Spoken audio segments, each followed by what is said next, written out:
जय हो भोजपुरिया समाज।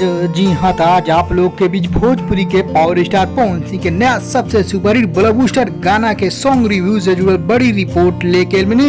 उनकी फिर सॉन्ग रिव्यू जो उनकी दर्शक लोग नया जानकारी के रिपोर्ट लेके A to Z रिव्यू करम, जिसमें की कहल जा वे हिंदी म्यूजिक टीम एवं भोजपुरी म्यूजिक टीम पहली बार एक साथ पवन सिंह साथ वही भोजपुरी गाना लेके अल उस चैनल पर दूसरा गाना है, दूसरा गाना काफी ब्लॉकबस्टर हिट साबित भइल हिंदी म्यूजिक टीम के मिलावट के साथ। जी हाँ, बस आप वीडियो के अंत तक देखी, सारा कुछ रिपोर्ट डिटेल साथ रिव्यू करें।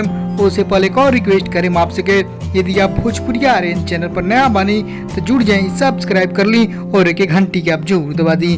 जी हाँ, तो चलिए अब दर्शक फैंस लोग बता दी नया तरू ताजा रिपोर्ट बड़ी खबर उनकी आप लोग नया जानकारी के रिपोर्ट कहल जाओ तो कहें कि अभी सिर्फ ऑडियो सॉन्ग। जी हाँ, ध्यान दें यहाँ पे अभी सिर्फ ऑडियो सॉन्ग है जो उनकी पवन सिंह के चैनल पर अभी दूसरा गीत है जो उनकी पहला गीत कोई बात नहीं ओ बेवफा पवन मधु के जोड़ी के आयल उनकी वो भी फुल वीडियो डायरेक्ट रिलीज अभी की बार कहल जाए ये सिर्फ ऑडियो गाना है। अभी वीडियो तो बहुत ताकत रिकॉर्ड बने उनकी ऑडियो के कहल जाओ रिव्यू। जी हाँ, तो रिव्यू हुए गीत संगीतकार बानी आप लोग भी भोजपुरी के और हिंदी बॉलीवुड म्यूजिक टीम के नया कोशिश जो गीत लिखले बने आशुतोष तिवारी जी और संगीत बात आदित्य जी एवं साजन मिश्रा। जी हाँ, हिंदी और भोजपुरी म्यूजिक टीम के नया कोशिश रहा उनकी ई बाटे भोजपुरी। जी हाँ, भोजपुरी गीत ही जो भोजपुरी लोकगीत यार 75 मिल जाइए प्यार हमरे से पैबू हो। जी हाँ, यार 75 मिल जाइए प्यार हमरे से पैबू गीत के कड़ी खूब धांसू बजौन खूब अच्छा बा जो उनके दर्शक लोग खूब पसंद करते। गाना के गीत के लय कहल खूब अलग रूप बाटे पवन सिंह के अंदाज में उनकी पवन सिंह जे तरह रोमांटिक अंदाज में अपन दर्शक लोग के भी तालका मचाने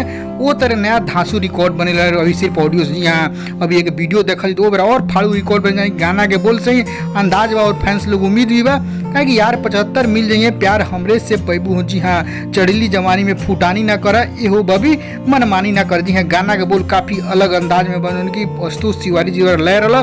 जी हाँ, तक कहल गाना के वीडियो सॉन्ग के शूटिंग बहुत जल्द पवन सिंह करे और ऑडियो सॉन्ग तो 2 महीना पहले कहीं कंप्लीट रहा लेकिन अब जाके रिलीज भले बोलबम सेशन के बाद। जी हाँ, तो आप लोग भी मात्र 4 घंटा में 2 लाख से ज्यादा व्यू पा गई बा और लाइक के मामले में सबसे आगे बा और चैनल पर पवन सिंह दूसरा गीत जब की। जी हाँ, तो आप लोग सिर्फ अभी ऑडियो के रिव्यू करनी, ऑडियो में आप लोग भी पूरा डिटेल्स बता दानी। जी हाँ, तो म्यूजिक टीम की एडिटिंग मिक्सिंग बहुत हार्ड बहुत सुपर डुपर हिट भइल क्रेडिट थैंक दल जाए वो म्यूजिक टीम के जो पहली बार कोशिश कल हिंदी और भोजपुरी मिल के। जी हाँ, तो पवन सिंह की वीडियो सॉन्ग बहुत जल्द तब बताओ जी वीडियो रिव्यू भी कर आप लोग। जी हाँ, तो आप लोग इंतजार कितना करते हैं वीडियो देखेला और ऑडियो सुनने गया सुनने है तक कैसा नहीं सुनले तो चलिए सीधे global music junction YouTube channel वहीं पर रिलीज बा। जी हाँ, तो खबर के रिव्यू के और फैंस को शेयर करें ताकि वो लोग भी भोजपुरी की तरफ से रिपोर्ट जान जालो रिव्यू।